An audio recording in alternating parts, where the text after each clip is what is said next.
Tātou tāpua'i I le atua.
O whasatoroina whatasi I māua ma ke riso. O te leto e ola, a o ke riso olo ola I te tonu I Atea. Le ola foi o te ola I nei I le tino. O te ola I lava I le whatua tua I le alo o le atua. O le nā lofa mai I Atea. Mo fo ina mai o ia e ia moa. Tātou te tānu. O mātou uru whale mai ma le loto whamaura lo lava. E tui nātu le tāpua'iga a lau whanau whātua tua manei. Se o mātou alanga ina lo vi inga. A wā ua mali e o lau pule alofa I lo mātou ola. Ina ua mātou tu vai mai I le nei fo I masina fau. Peitai le atuai. Mātou te tālo lava I awhi I fole mana o lo nganga pa ia. Na ia mawhai ana mātou tui nātu le nei tāpua'iga I le nganga whamaoni. E whai mauvi inga. A whio mai au. Se e whio mai lava nganga pa iai. E te tauto lua I le soifua tāpua'i o lau whanau. E ala ia Iesu ke riso le li ilo mātou whaola le tāno. Amen. Tātou vivi I le atua I lona vi inga I lua se lau whas furu ma le wha. Lua se lau whas furu wha le pese tātou te pese ai.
Faitau wina tusi pa ia.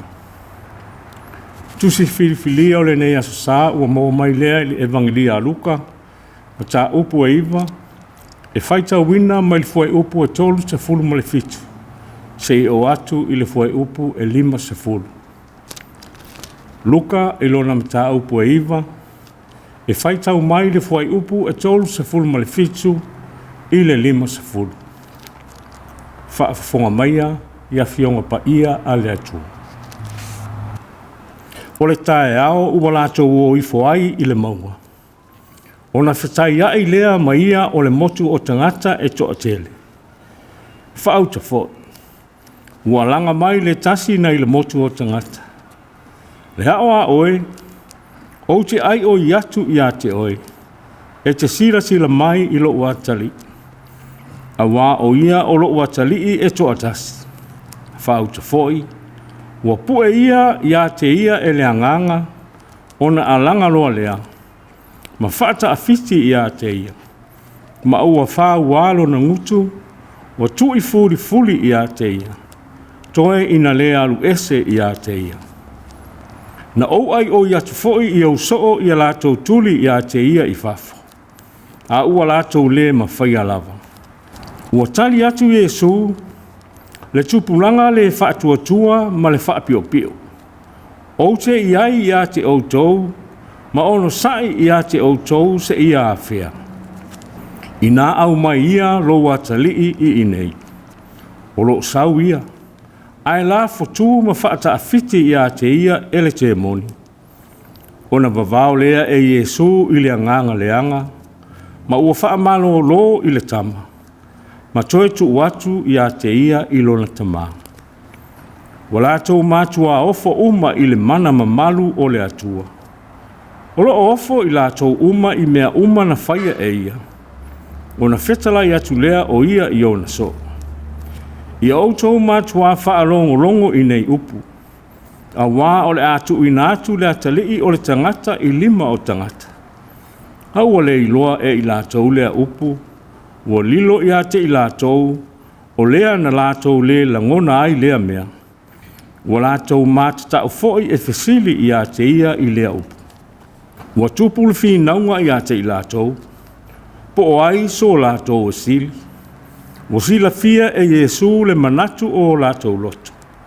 O na tango lea o ia i le tama i titi, ma whaatu ia te ia i ona tafa. Ua whetala i atu o ia i a te i lātou. Aiste talia le nei tamaititi i lo ingoa. Ua talia au e ia. Aiste talia fo i au. Ua talia e ia le na au ina mai au. A wā o le au pito i titi i a te outou uma. E sili lava ia. Ona whai mai lea o Ioane. Lea li ie. Na mātou i loa le tasi na ia tulia te moni i lo suafa.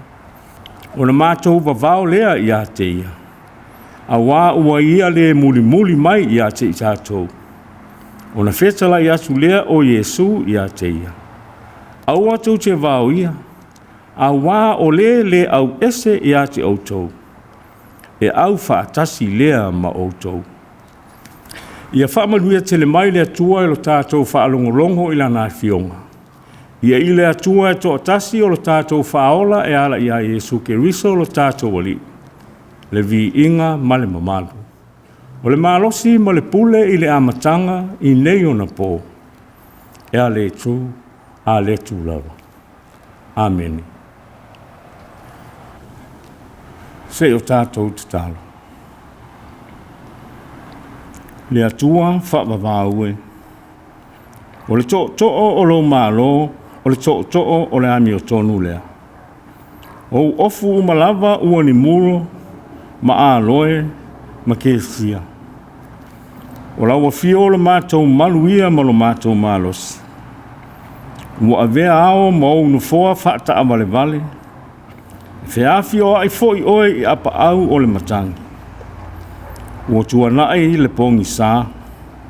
Ua ala whai mai lau whanau i whanunga le lei. Ua toe oso mai le la.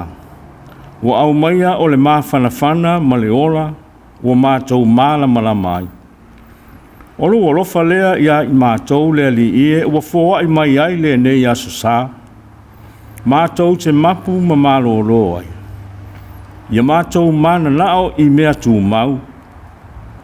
Ia tau pati atu ma fina finau I mea lelei e manu I ai. Whaafitai tele ta mai ua tau nuu o mātou wha moe moe ngā uma. O manuia ma le anu ai o wha manuianga mo le tangata. E ala I ngā luenga I le whetu wha I ai I te tonu o mātou a inga. I le wha soa ai o manatu e le lei ma tāua e tapua I nai lo mātou wola sa ili atu I laua fio. Ua e wha mali e ina lo mātou ngā lala ma le fia ai I la le tino. I le mawhau ma la le anganga. Whaafitai I lau pule whaasoa mai le ola ma le malosi whaafauina. Wa mātou maua I le aso ma le aso. Wana o mātou ta māma tina mātutua I a inga. I le whaatūtū ngatā I ti ngā o le tino. O nisi I maota ngase ma whale whaapitoa o tausi ai. Ai mai se fo I lātou sa maua I mai o le tino ua manuia. Lea li I. O lau pule lea whaafitai. E ui fo I ina fia ngai ai o nisi o lau whanau ma whaanua noanga. Ona o pia lenga o Mafutaga mo Tusi I le oti. Ai whaafitai ta mai I lau mea rofa o le whaatuatua. O au maia o le wha maa whanawhananga sili I o mātou loto maanganga. Ia mātou I loa o na whaafo I atu o le whaafitai I ate oe le matai. Whaafitai I au a fionga ola o whaamawina I le tusi pa ia. Waoa o mai matai ala I nai I mātou I taimi mātou te whianga iai malu I tau ma whi tau le ola. O whaamanatu mai ai pea I le tangata ola. Le tāua ma le winga o le ola au natu. E pei ona e whetalai I au soo. A wā o le au pito I titi I ate Autū uma. E stili lava ia. Whaafitai nganga pa I ai I lo tauto lua ina pea o I mātou I so seala o lo mātou vala auwina. Whaafitai I lo mana alofa o whaatu mauwina ai mea le lei uma mo le tangata. Ua whaalia I le afio ifo o Yesu I le lalolangi. Ona alo walofa whaali mai I au ngā tupulanga ua mawai. Ua ngā lue ma whaali mai foi I au lava I tuwaso. Ua mātou moli mauwina ai lo wha maoni I au fola foranga mo le ola. Ua tongi ola le tangata ngasala I lo moliu. Ma ua au maia e lo toe tū o se wha moe fau na le I tea e le tangata. E iai le tae au fau I tala atu o le tuunga mau. Le atua lo fai. Ua mātou wha atu ese lava I lo mātou wola wha mau walunga. Wha maangalo lo mātou wola wha tau maoi ma le ola sa ona fai I lau fuafuanga. Ua sopo utu a mātou wolanga. Ua o lava I le fia pule o le tasi tangata I le ola o le isi. Ua mātou le iloa o na aluifo I lalo. Ua le ai se loto maulalo. Ai ua mātou tau sili pea I le ola fia sili. Ua whauvi inga o mātou tangata. Ua ngalo pea ia I mātou o le ngā luenga whaola na e a fio I foai. Ua mātou le vaava ai foi I le winga o le ola, peitai. Ua mātou fia pea e ati pā maua o le feita ngai ma le feino ai. Ina ia tali ai I o mātou lava manao. O mātou o langa foi le li I. Ua popole vale I le telo o taimi. O le vai o lo mātou Mafutaga I lau fio e tele ina whesea I ai o mātou wala. Ma whai ngō fia ai o na apo I mātou e le angasana. O le wha vai ma le ola I mea whai ngō fie ua mātou fia e to o manga I ai. O lo mātou wha atua fo I le ali I. O le ai lava I le tele o taimi. Fo I maia mo I mātou le oli o le tangata ua e wha amangaloina. Le ali I Apo atu lo mātou wola I le mawhanawhana o lo alofa lavia. O ia mea uma ta mai ma le tele o mātou a leo masase. Ku mātou tataro lava I au I maangalo I mātou uma I le toto tāua o Yesu Keriso o lo mātou ali I mo lo mātou whaau. O le na maliu mo I mātou o tangata angasala. Le atua whaafafonga te tāloi. Whamanuia I nai o mātou tamā matina mātitua o mātou le whiwa ai. Ona o le whaama. Alofangia mai o le tino o lātou whiangai. Fo mai sili lau wa fio I o lātou tino māngang. Alofa mai le ali ie lo mātou pāneta. I le lalo langi le tū mau o mātou wau mauai. Sei tafi sea le nei whaamai I lo lava mana whaamalolo. Whaamanuia I ali imta mai tai fo mai. I le whiangai ai au nanga le whaingofie. Alofangia le Faitau miliona o tangata surufai I Ukraine ona o le fiapule ma le whaamau o lunga o le tangata. Wa mātou te talo fo'i mo whanau ma I lātou uma I vaenga au o malo. Wa ofoi na atu le whesoa soani. Le ali ie, se I malutia lo lātou wola I le nofo se ai, a o whai le whaiva o le ola au na atu. Whamanuia I lau E.F.K.A.S mana whiau o le tala le lei.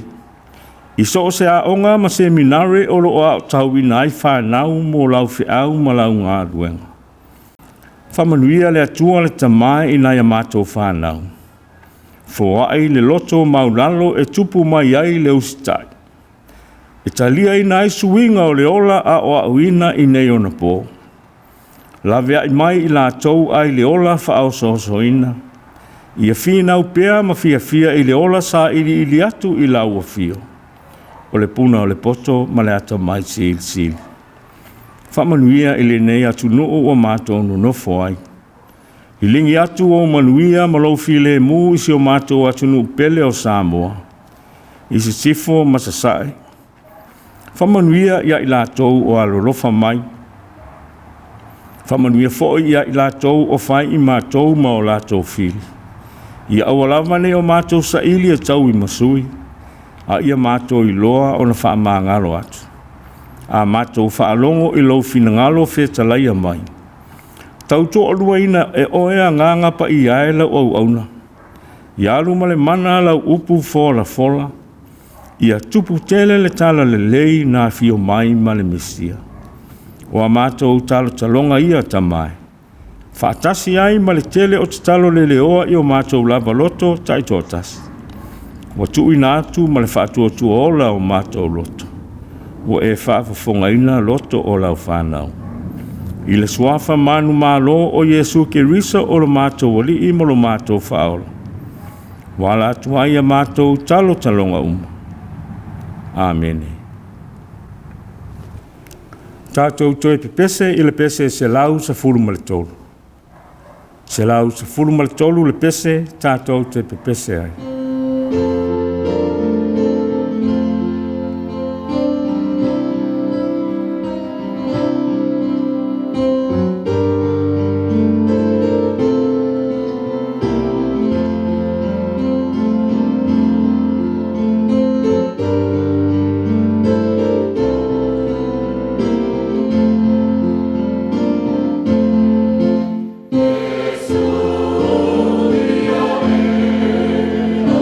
Alo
O le launga i suafa mamalu o le atua le tamā le alo ma le anganga pa ia.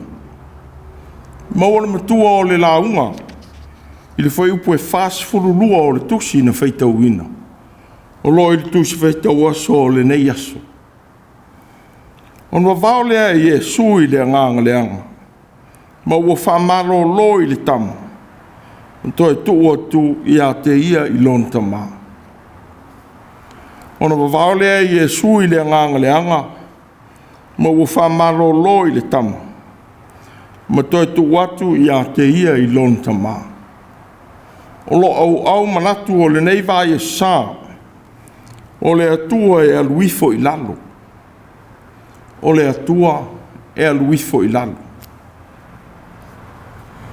E tūlanga ese le atua ua tāpua'i ma whātua i ei tangata Samoa. Ua whai ma o nā atua. O le atua e siri ese ma ua lunga. E le me whai foi e senga ngana o na tālatala ina lo na tūlanga atua. E o lo foi i lana fōwhonga atoa. O lo iso le manatu o tangata. E tau sa ili lo na poto ma lo na mata i sau alofa. Ua taavili ma vilingia ai lana fōwhonga atoa. Mai le fia afe o tau sanga. O lo tau mo fai pere ma fau o tangata. E whawasenga ma fuafua mea ua loa o na iai i lana fōwhonga. Ua maua e nisi manu ni nii ma mea e fōlinga e fau. Peitai. O mea lava sa iai. Ina ua fōwhua ina le lolangi le mata i sau poto o le atua. Ua tau tala iai le poto i Saraelu. Whaauta. Ua siri ese le atua. Ai le ino o ia i se tasi. Ua siri ese le malosi o lono fina ngano. E siri nama lo tātou wari. E tele lona malosi. E le mawhamatala ina lona poto. O le ufitia le langi iao. O le saunia le ua mo le lau ele. O le whaatupu le mutia i le maunga. O le avatu i le manuwa e whala na mea e ai. E whapea foi le toloa i le o leva. Pe a tangi i a tei. O ana profeta foi. Wala tau ngana ina lea siri ese. Awa o umanatu e le o tau manatu. O wala e le o tau wala. Ua whetalai ma iai le li. Awa e pei o na sili o na maua lunga o le langi le aro langi. Ua whapea o na sili o na maua lunga o wala i o tau wala. Ma o manatu e sili i o tau manatu. Peitai. E ui lona mamalu ma lona siri ese. E ui foi ua ia te ia le pule ao o mea uma. A wa sa ia fōfoina. A ua ia o maili tangata i le loto maulalo. Ma le soi fua maulalo. Ina ua ia liu tino tangata ia Yesu Keriso. O lea li nanga te leina. A le tau i masui i e whaaleanga mai. Sa sawa ina ma ino sia. Na te ena matua ina pepela o ia i mea leanga e tangata. Sa whao i a te ia ti ngā. E na tu ia ma whaasātoro ina o ia. Peitai na whetalai. Lo tamai. Ia e whamangalo ina atu i a te i lātou. A wa lātou lei loa le mea wa lātou whai. O le li. Iona i tu aso pōpua ngāma mawha. A e whetalai whamangalo atu. O le atua e aluifo i lalo. Ua whaima manatu o le neiva i sā. Le whamatalaina e Luka o le whamaroloina i Yesu. O le atalia e toa tasi o le tamā. Wa iai whaatasi i le pōtuputonga o tangata na muri au loa ia Iesu ma ona so. Ona o le fia whaalongolongo i tala o le maa lo le atu. Ai mai se fōi le ave o tala i vāvenga. Ma le wha maa lolo ina i Iesu. O e na suru atu i a te ia. Le ngata i lea. Ua whama wina e Luka le tui na atu i Iesu i ona so. O le mana ma le pule i te moni uma. Ina ia whaamaro lo ai i mai. Mua vea matala ua longo a ai le lii ma ona so i Kalileia. O a ai ma whawa a ai o Iutaia. Ma Yerusalema. Ua whape fo i pete saita. Peitai. I le foi ane o Iesu. Peteru. Ioane ma Jakopo. Mai lunga o le maunga. Sa i loa ai e le au so o le mamalu o le atua. Ua whaalia ia Iesu. Na whetaia i ai ma le tamamalo na atalii. Ua urufia e le nganga leanga. Ua le mawhai e ona so o na whaamalolo ina. Bu whaamatala ina ai e Luka. Le whātua tua o le au so. Ma le sao nia o le au so e talia le tuua i Iesu o i lato. Na tupu lea mea i le maea o le whaamatala ina o le manuia o le Gāluega. Na wina ai e Iesu lo na au so. Sa o lato lipo tiatu i a te ia tala fia. O no lato au ina atu. Ua mafua ai le lolofi atu o tangata i tō tele. E fia muli mai loa le tala le lei. Whapei o na fola atu e le au so. O le foi tala. Na tupu ai le ato tu vale o he rota. O le na fasioti i a Ioane le Paptiso. Molongo atu le tala i a te ia e tangata. O na popole lea. No le mea leanga na ia whaia i a Ioane. Pe ua toi tū e a Ioane. Pe ua toi tū mai se tasi o le au perfeta. Peitai. O le iunga o ia tala fia. O le mawhai o na whaamalolo ina le atari i mai. O le tamā ua whaamauina. Le ana leo le sai o Iesu i ona so. Ua whetala i atu. Le tūpulanga le whātua ma le whapi o pio. O te ia te Autū se i E.F.K.A.S.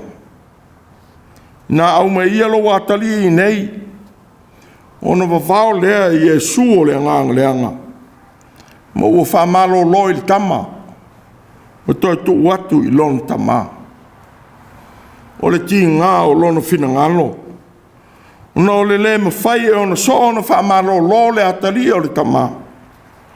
I le pule ma le mana na tui na atu ia i latou. Le ngata i lea. O le maua o le loto maulano e ona so. E talia ina ailo latou vala uina. E a vea ma me whainga Gāluega o le alofa tū no o le atua mō tangata. Ma le pule na i tui na atu ia i latou. E whaia ai le Gāluega alofa. E pule ai te moni a toa ma le whaamalolo ina o mai. Au le mawhai e le au so. Ona i loa le tāua o le mea lofa o le Gāluega. Mai le ali e ou le Gāluega. Pe o lualuangia le manatu o so o i le whaamāwalunga. Ona o le malosi o tuina atu i a i latou. E whātau nuu ai le wālauina whāpitoa. Whapei ona i longa foi i nei aso. I le tele o e ua manatu o iai lea mea alofa. Ua tautala whaamāwalunga ai. Ma whaalia lia vale ai i le pule o iai latou. E tutuli ai te moni ma whaia whaamālolonga. Ma ua manatu ai. Ua nao i latou ma le atua. Ona latou upu foi. Ua usitai i ai le atua. Ma taunu wai whaamālolonga ua latou whatinoina. O le foi. ua le mana ia ai taleni ma mea alofa le atua. Ua ave i ana au na fo mai, ma e ua iai lea poto whaapitoa, e fe son iai le soifua mafatia o tangata. Ua le whaamauina e Luka le Mafutaga, o le mawhaia e le au so na whaamalolo le atari ma, o le tama ua tāua i le tala. Se vanga na i whtalainga Iesu, ua tāua i lunga. O lo atangi ai le whātua tua o le au so. Peitai, ua whaamauina le awa o atu e Iesu, o mea o le ao o ia te ia, a ua whaaria e foile le mana malama, ma le fia la ngona e so o Iesu, i le winga o ia mea, o le tui na atu o le atali o le tangata i 5 o tangata. O le ai fo iso i la tau na fasili atu i le ali.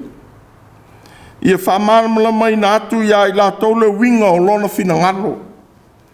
Ma lona tui na atu i 5 o tangata. O se manatu na ia tā ua ia i la tau na mta upula valea. E te tau o na ti ngā o le atali o le tangata i mea tele. Ma ia la fo ina e toi e ina. Ma o si taulanga sili, ma le Tusi upu, ia fasi o tia foi. E whātui na foi o ia i le asutolu. Pe ona o le fau o le awa onga, ngā o Atua Iesu. Po o le fefefe o le uso o e whea ngai mati ngā o le wālau ina. Ngā o le auftalai tu sao le alii. Ma whaai loa ia i la tau. Tangata o lo whātau te i lona fina ngalo. Ma le tala le lei le malo le atua o wāwhio mai maia. O toi e ina. O si taulanga sili ma Tusi upu. O tai o le lotu i utaia. Pe ona o le sise o le whaama mafa. O lo taita ina ai o la tau manatu. I le whaia o le Gāluega le li. A wā walu manai le fina ngalo Iesu. Le fesu e hai o le au soopo ai so i la tau e sili. Ua whaari ai le ese senga o manatu o le au soo. I lo la tau wala wina. Ma le fina ngalo Iesu whātatau i le e avea maona soo. Na whātua le li le tamaititi o na te whatafa. Ma whetala i atu. Ai se talia le nei tamaititi i lo ingoa. Ua talia au e ia. Ai se talia fo i au. Ua talia e ia le na awina mai au. Awa o le au pito i titi i a te Autū uma. E sili le vai ia.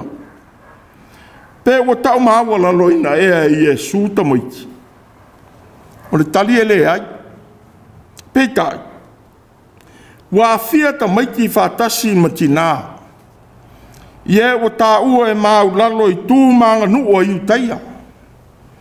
Nela leo le au maia Iesu o le tamaititi. E whaamatala i nai le tā ua i lona fina ngalo o tangata uma.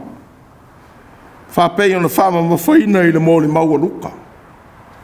Ma le tā ua o le so e maua le nganga o le tamaititi. Ua whaalango mausi ta iatu i le whaatonunga ua tui natu. O le so e whaia le tiute o le au auna, ma le loto atu i ai. E sili lea. O le whapei o le loto o le tamaititi, e whamau lalo, loto mamā. E usitai mga lue whamaoni, e whatau nuu i le tōwhinga ma le wālauina ua whiliwhiria i ai. E sili lea. O le ua whaia le wheau, ua tui natu i ai ma le loto atoa, ma natu ma le nganga atoa. E sili le nā i a te Autū uma. E wholinga ai wā o atu le li i a i lato. E leo le pule po o le sili. A o le ua whaia le ua unanga ma le whamaoni, ma le loto mau lalo. E le o le whamau lunga, ina ua wala wina. Mo fia pule i a te Autū e sili. A o le ua whamau lalo. Ma vea ma au auna mo o tou. O le tangata sili le nā. Sa fisiringi au foi le li e Ioane. Ia i la tou o whaianga luenga i suafo Iesu. Ma ua manui ai nisi. Ai rei wala uina i le li i. Ma tuina i ai le pule whapei o i lato. Nā lale na vavau i nā i le au soo i lato na whatino ina i anga luenga le lei. Pena manatu le au soo. E le te tau ona o ni mafuanga i o lato lava manatu. Malangona. O lato manatu ai whapea. E te tau o na vāo ia le whātau no uina o ia ngā luenga le lei. Pei tai Iesu, o ia whetala i atu. Awa tau te vāo ia. Awa o le au ese i ate utou. E au whātasi lea ma utou. Ua whamawina i Luka le puma o mo'o le vāia so o whātasi ma te tai o iuteia. I le tāua o le whaonga ina o tangata uma i le tala le lei o le ola. I le mālo le atua. Ua au maia i Iesu. O le tala le lei ua au fia ai tangata uma. I ne avea ma tangata ma e tala i atua le alofa o le atua. Ma avea ai ma mea whainga aruenga o le mālo le atua i ola oisi. Ua o ina ai so o le whapito o le alofa o le atua. Ma le talia le atua o so o se tase whaia le mea sili i le nganga maulano e whesoson iai isi. A tatou iai le nei urua i sā o le leni. Wa o ina i tatou e le rii i le tāua o le loto maulano. Pe a whaonga ina o tatou wola e ia. Whapei o nei a wala uina o na so. Ngoi ao au ina ai o na so o ile ese senga o le manatu whapito. E whamalia i mana onga o le tangata lawa ia. Ma le whasanga ma le whamao ni atu i le avea ma so o moni. A wā o le so o moni. Wa leo sitai o ia i a te ia. A watu i na atu lo na ola mo le li ua wala uina o ia. O le ua mawhai o nā luifo i lalo i le mea ua iai tangata. Sa manatu pe teru.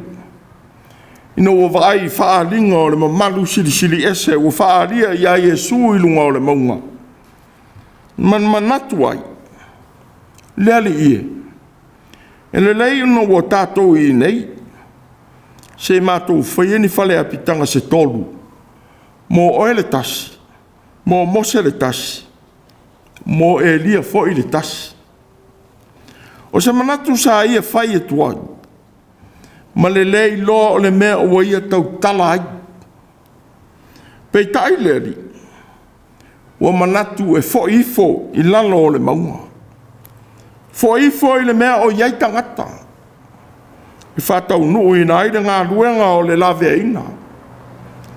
O le fo i le whātua tua o whailo atu e Iesu i ai latou.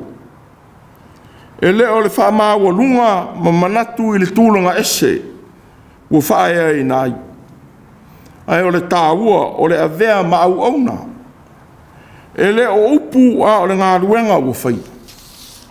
O le foi ua le popole ai, po ai e awina iai. A wā ua whātua tua ma le whamaoni i le ali e ou le wala au. Whapei o le atua o nā fio ifo. Ma la vea ia i tātou tangata ngasanga. O le loto o maulano. E mawhai o nei longa ai tangata. I upu ma mionga i whaia. Ai sili o na tūlanga ese. I ngā luenga e whatino ina. Wai mawhai o na wha maulano manatu. E whaamau o lunga ngā luenga ma le amio e whaalia i ngā luenga. O le fuari ali o upu. Whapei o nei longa i manatu o le usoo. Mano latou tāo fia o le ngā luenga alofa na whaia eisi. I le suafa o Iesu. E whai fwoi ona whaamau o lunga upu. Mo fōringa a fuli mai le langi I manatu. O le mea o loo whaia. E atangi ai le whasau sili ma le fia tō I lalo. Ia I lātou o a iai le manatu. Ma ti ngā iai le loto. Whapei ona whaia e tai o le tapua'iga I utai. O e o mai ma ofu tāla loa. I ainga whamanatu. Ina ia no nofo ai I mea sili. Pei tai e suu o whetala I atu. Pei tai o oe. Pea tāla ina oe. E te alu e ta oto I le mea upito o Faitau waa. Na ia whai atu le na tā lai I a te oe. Pea sau o ia. Sole. Ina alu ia oe I le mea sili. Ona ma malu ai lea o oe luma o e tā o oto e ai whātasi ma oe. O se whamau lunga o ia I a te ia. E whamau lalo ina lea. Au le whamau lalo e ia I a te ia. E whamau lunga ina ia. E na mwhai ona mafua ia la ngona I le manatu. E le se tasi e tutusa ma oe o lo whaia lea mi o whamau lunga. Na o le tūlanga o lo umia o whaea I ai tangata. Ai mai se lava. Pe a tūlanga ese I le hata mai ma le whaea ina I le mafaufau. Pe tai le li. Ua ia whataua mo le au so. Ma e ua ia wala wina. Le loto maulalo I anga waa ma le whaea ina. A ia whaasili le ola au una atu ma le loto fia fia. Ia manatu foi. E sili nisi I a te oe. Sa ia whaia le whaa o sili mo na so. Ina ua tango I le ia so loi ma fusi I a te ia. Ona le ringi le e ia o le vai I le ipu e mulu mulu wai. Ua mulu mulu I vai o na so. Ma solo iai I le solo ua ia fusi ai. O le alii. O le matai I ona so. A ua ia whaatino le ua nanga. O le whaataitai inga sili o le ola tautua. Ma le whaalinga o le loto maulalo. O le Gāluega e whaia e tali mā lo le lei. A ua whaatino I Iesu I ona so.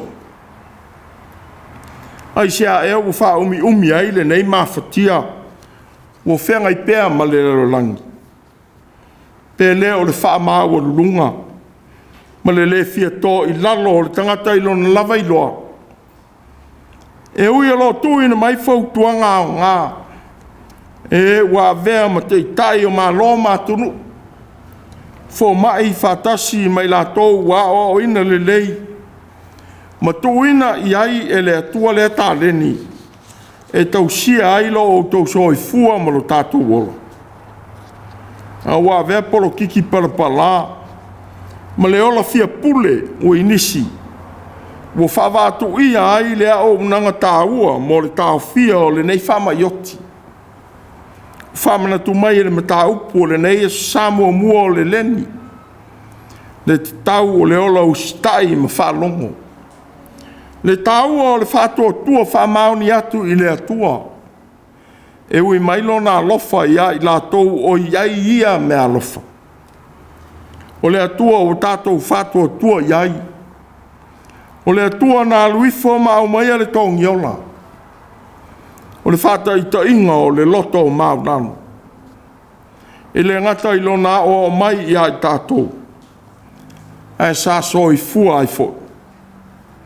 A tātou whamanaturu nei wa ai tau tāua o le wha o le tangana ia au mai. E ui o ia o le atua. E pule I mea uma. E whaingo fia ona I whātau nuu mea uma. Mua ua usitai I a te ia le whawhanga atoa. A ua fia o I fo masoi fua whapei o tangata. Sa ui ti ngā mapopua ngā o le o langa o le tangata. Mai au mai le wha o au mo I tātou e ola ai.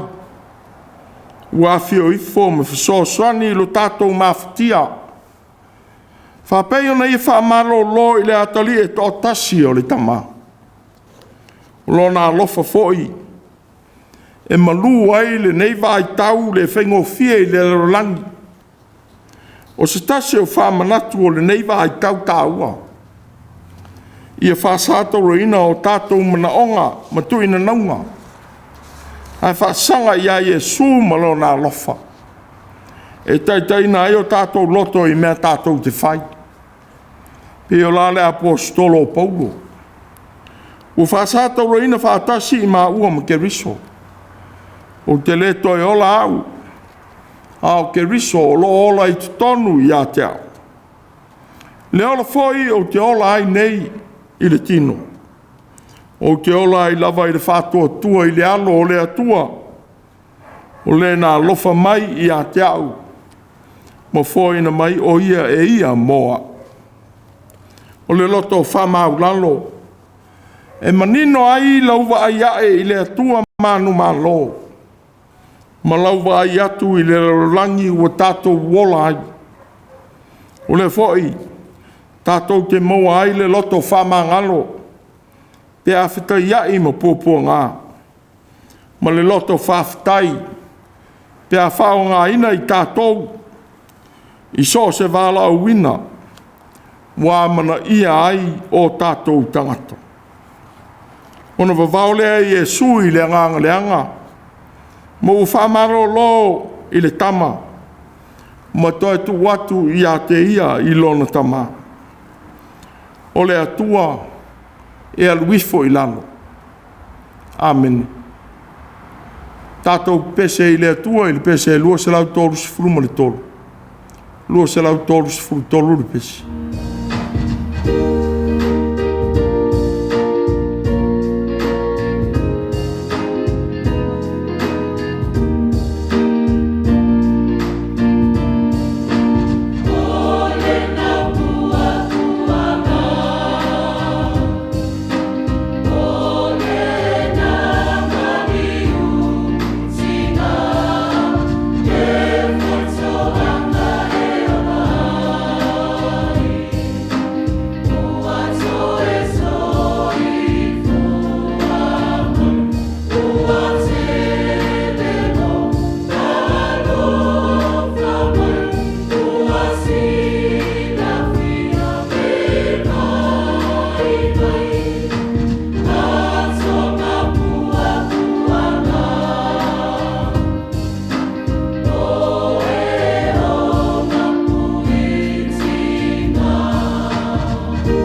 le talo whamanuia.